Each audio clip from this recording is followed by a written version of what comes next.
শ্ৰী মাধুৰ্য কলিতা।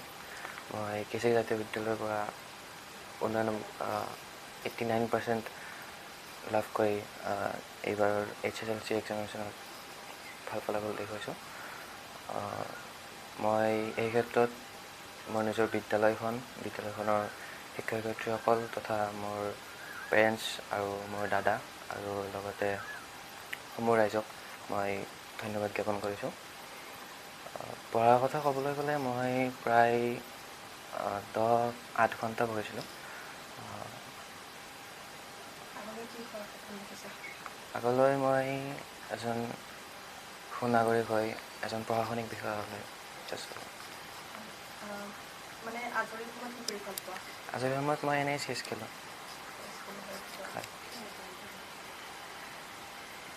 মানুহৰ লগতে কেচিকে জাতীয় বিদ্যালয়ৰ সমূহ শিক্ষক আৰু লগতে পৰিচালকক ধন্যবাদ জনাই মোৰ ল'ৰাৰ ক্ষেত্ৰত তেখেতসকলে যিখিনি কষ্ট কৰি ল'ৰাৰ যিটো প্ৰাপ্য তেখেতসকলে দিলে তাৰ বাবে মই তেখেতসকলক অশেষ ধন্যবাদ জনাইছোঁ। আৰু ভৱিষ্যতে যাতে তেখেতসকলে বাবুক এটা ভাল পৰামৰ্শ দি আগুৱাই যোৱাত সহায় কৰে সেইটো মই কামনা কৰিছোঁ। লগতে বাবুৰ ক্ষেত্ৰত মই ক'বলৈ গ'লে সঁচাকেই বহুত কষ্ট কৰিছিল তেওঁ, আৰু তেওঁ যিখিনি কষ্ট কৰিছিল তাৰ ফলটো নিশ্চয় পাইছে।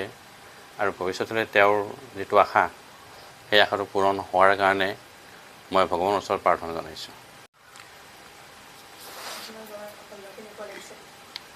ভাল লাগিছে।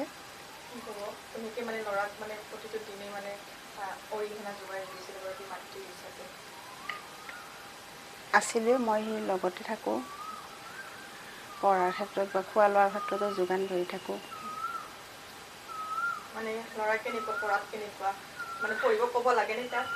পঢ়িব ক'ব নালাগে, নিজেই পঢ়ে, কিন্তু কেতিয়াবা আৰু অকণমান ক'ব লাগে।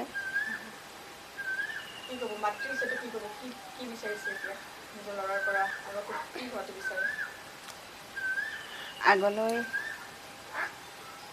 চাওঁ কি হয়, কিমান এইখিনি পায়ে সাফল্যটো ভাল লাগিছে আৰু আগলৈও আশা কৰিছোঁ হ'ব বুলি। কষ্টৰ ফলটো পাইছে যে সেইখিনিয়ে যথেষ্ট বুলি লৈছোঁ। প্ৰথমতে ক'বলৈ গ'লে তাক কংগ্ৰেচুলেশ্যন দিছোঁ। সি যিখিনি কষ্ট কৰিছিল তাৰ সি উচিত ফল পাইছে আৰু আগলৈও সি এনেকৈ কষ্ট কৰি থাকক, উন্নতি হৈ থাকক তাৰে কামনা কৰিছোঁ। আৰু সমূহ শিক্ষক শিক্ষয়িত্ৰীসকলকো ধন্যবাদ জনাইছোঁ তাৰ এই জাৰ্ণিত তাৰ লগ দিয়াৰ কাৰণে ধন্যবাদ। মই মোৰ ফালৰ পৰা যিখিনি পাৰিছিলোঁ পঢ়া শুনা তাক চাই দিয়াটো, সেইখিনি মই যিখিনি পাৰিছিলোঁ কৰিছিলোঁ।